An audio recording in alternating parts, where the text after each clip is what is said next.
Et maintenant que j'ai réussi à t'ouvrir par la force de la pensée, ferme-toi. Et là, on fera un cut et on reprendra avec la fleur fermée.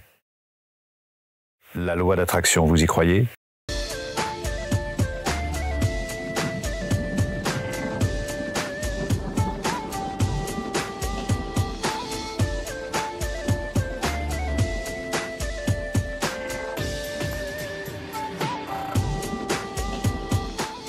Bonjour et bienvenue aux Chroniques du Moulin. Je suis heureux de vous accueillir depuis le Moulin de Beaupré en Bourgogne où je réalise toutes ces chroniques. Je vous retrouve toutes les semaines pour des nouveaux thèmes.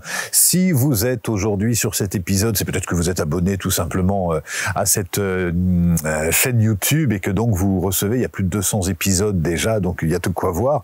Mais c'est peut-être aussi parce que vous avez tapé dans un moteur de recherche loi d'attraction, comment ça fonctionne, est-ce que ça fonctionne ? Ou alors, vous avez simplement, comme diraient certains, c'est un hasard, c'est une coïncidence, c'est une synchronicité. Vous êtes tombé alors que vous cherchiez complètement autre chose. Peut-être aussi que vous avez un a priori sur la loi d'attraction en vous disant la loi d'attraction, de toute façon, ça marche, j'y crois. Et j'y crois parce que à chaque fois que je pense à que je veux une place de parking, je trouve une place de parking. Et peut-être aussi vous avez un a priori négatif en se disant je n'y crois pas, moi je suis cartésien, moi je suis pragmatique, et moi je ne crois que ce que je vois, etc. Et pour ma part, le ton de ces chroniques du Moulin, c'est justement de pas donner raison aux uns et aux autres, ou aux autres, mais de nous inviter à prendre un peu de hauteur sur ces situations quotidiennes, puisque la loi d'attraction, on va le voir, de toute façon, on fait partie de cette loi d'attraction, comme on fait partie d'autres lois spirituelles, la loi de causalité, chaque cause produit un effet, la loi du karma, la loi de l'impermanence, la loi de l'interaction, ce sont des lois universelles qui régissent le monde. Et la proposition dans ces chroniques, c'est justement de regarder, de méditer, d'explorer avec curiosité, pour voir qu'est-ce qu'il en est à nous dans notre vie et tout simplement, qu'est-ce qu'on attire dans notre vie. Ça peut être un point de départ souvent quand les gens viennent me voir en me disant écoute, j'ai des tuiles qui me reviennent, qui me tombent sur la tête, j'ai des problèmes avec ça, j'ai des problèmes avec ça. J'invite à regarder c'est quoi comment dire, l'écologie de ta vie, comment est-ce que tu vis au quotidien, qu'est-ce que tu vibres.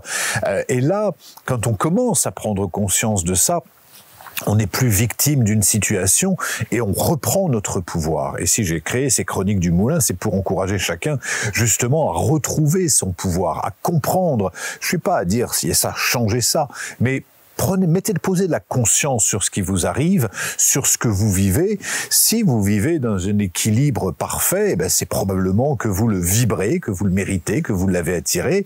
S'il y a un déséquilibre, ça peut être l'occasion. J'ai fait une vidéo qui s'appelle Ozo, la loi de la beauté, qui parle de ça justement chez les Amérindiens, chez les Dinés, les Navarros, comment est-ce qu'on honore la voie de la beauté.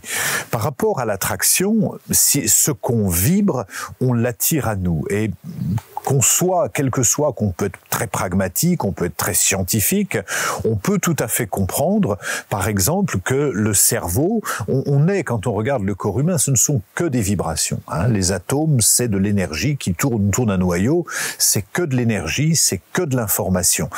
Et on sait qu'en permanence, on vibre des informations qu'on reçoit dans un sens et qu'on émet. On sait que le cerveau, en permanence, quand on rumine, par exemple, vous voyez comment ça fait quand vous passez sur un truc, ah tiens, j'ai raté ça, j'ai raté ça.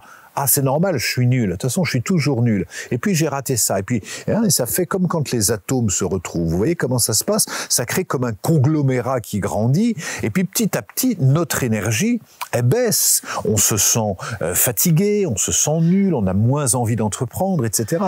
Et puis, à contrario, à un moment donné, on postule pour un poste, par exemple, je sais pas, et puis on a une réponse positive. Et on se dit, waouh, dis donc, j'ai bien réussi, ça. Et puis, en même temps, on nous dit, tiens, il y a ça qui a marché, t'as une réponse positive de la banque pour ton crédit, je sais quoi. Et d'un second, on se dit, waouh, mais je suis vraiment, j'ai de la chance en ce moment. Et on va vibrer autre chose. Et comme on vibre autre chose, là aussi, on attire des situations favorables. Et ça, c'est vraiment le point de départ pour comprendre la loi d'attraction. À partir de deux centres énergétiques, le cerveau et le cœur. Je dis le cœur parce que on a tendance, et c'est une représentation, à se dire notre intelligence, elle est là, notre centre, il est là, tout ce que je sais, tout ce que je connais, ça vient de là, et c'est lui le super gouverneur. Aujourd'hui, quand on s'intéresse un peu à la science, à différentes formes de science, que ce soit la physique quantique ou neurosciences, on réalise, par exemple, on apprend, on étudie que les vibrations électromagnétiques du cœur sont beaucoup plus larges que celles du cerveau.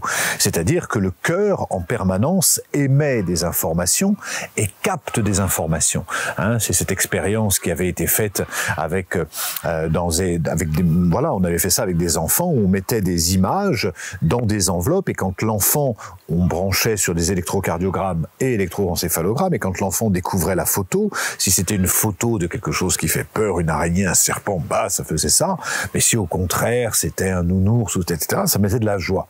Mais ce qui était intéressant, c'est que quand l'enfant ouvrait l'enveloppe, avant même qu'il ouvre l'enveloppe, son cœur réagissait, puisque le cœur est connecté, ce qu'on peut dire, à la conscience cosmique de l'univers. C'est comme la conscience, c'est pas notre conscience. J'ai fait là aussi d'autres vidéos. Il y a beaucoup à dire sur le thème, mais j'ai fait d'autres vidéos sur là où se localise notre conscience, puisque la conscience n'est pas localisée dans le cerveau. Le cerveau est un poste émetteur qui nous permet de capter et d'émettre des informations. Mais c'est pas du tout, la conscience n'émerge pas du cerveau. Pour en revenir à la loi d'attraction, ce que j'aimerais vous transmettre, c'est qu'à partir de ce que vous vibrez, si vous pensez, moi je suis une belle personne, j'ai confiance en moi, j'ai de la créativité, j'ai le sens, j'ai du talent, etc. Vous allez, à partir de ce que vous pensez, à partir des représentations que vous avez de vous, vous allez poser des actions différentes. Si vous posez des actions différentes, vous allez avoir des résultats différents. Et si vous avez des résultats différents, vous allez avoir une vie différente. Donc on a vraiment ce point de départ de la loi d'attraction. Mon a priori conditionne ma posture conditionne mon résultat renforce mon a priori. Autrement dit, on peut prendre ça sur tous les thèmes. Si je prends la relation amoureuse, par exemple, et si je considère, moi j'ai pas de chance avec les femmes, de toute façon ça se passe toujours mal, mon a priori, ça c'est mon point de départ, va conditionner ma posture. Je vais aller à une rencontre amoureuse, on va me présenter quelqu'un, et avec mon a priori, de toute façon ça va mal se passer. Tu vas voir, puisque je le crois. Si je le crois, c'est que ça va arriver. Ça conditionne mon résultat, ça se traduit par un échec, et l'échec confirme mon a priori. Donc on fonctionne toujours avec des a priori, et avancer dans la loi d'attraction, l'incarner au quotidien, moi c'est vraiment quelque chose que j'incarne au quotidien. Quand je dis que je matérialise mes rêves, ça fait 30 ans que ça se passe comme ça. C'est les pouvoirs magiques qu'on a tous, c'est juste naturel. On sait que quand on est amoureux, quand on voit la vie en rose, on attire en nous des belles situations.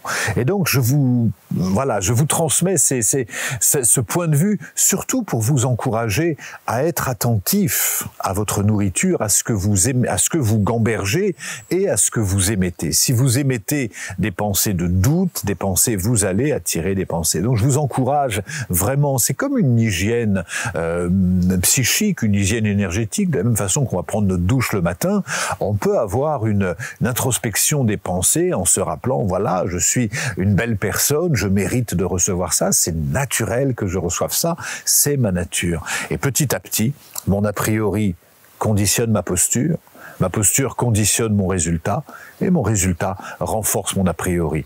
Vous voyez, des fois il suffit de pas grand-chose pour changer notre vie, pour changer notre quotidien. En tout cas, j'espère que cette vidéo vous aura inspiré. C'est une porte ouverte si vous vous sentez appelé par vouloir explorer davantage. Je vous encourage à venir nous rejoindre, notamment sous le Tipeee. Le Tipeee, c'est une plateforme qu'on a en ligne, et là on évoque toutes les semaines, on prend le temps, on prend 2 heures pour en atelier avec toute mon équipe. C'est toute une communauté qui se retrouve. J'invite des experts chaque mois sur différents thèmes. Je vous invite à jeter un œil. On va mettre le lien en bio. Et puis si vous souhaitez simplement rester spectateur, rendez-vous la semaine prochaine, et heureux d'avoir passé ces quelques minutes avec vous.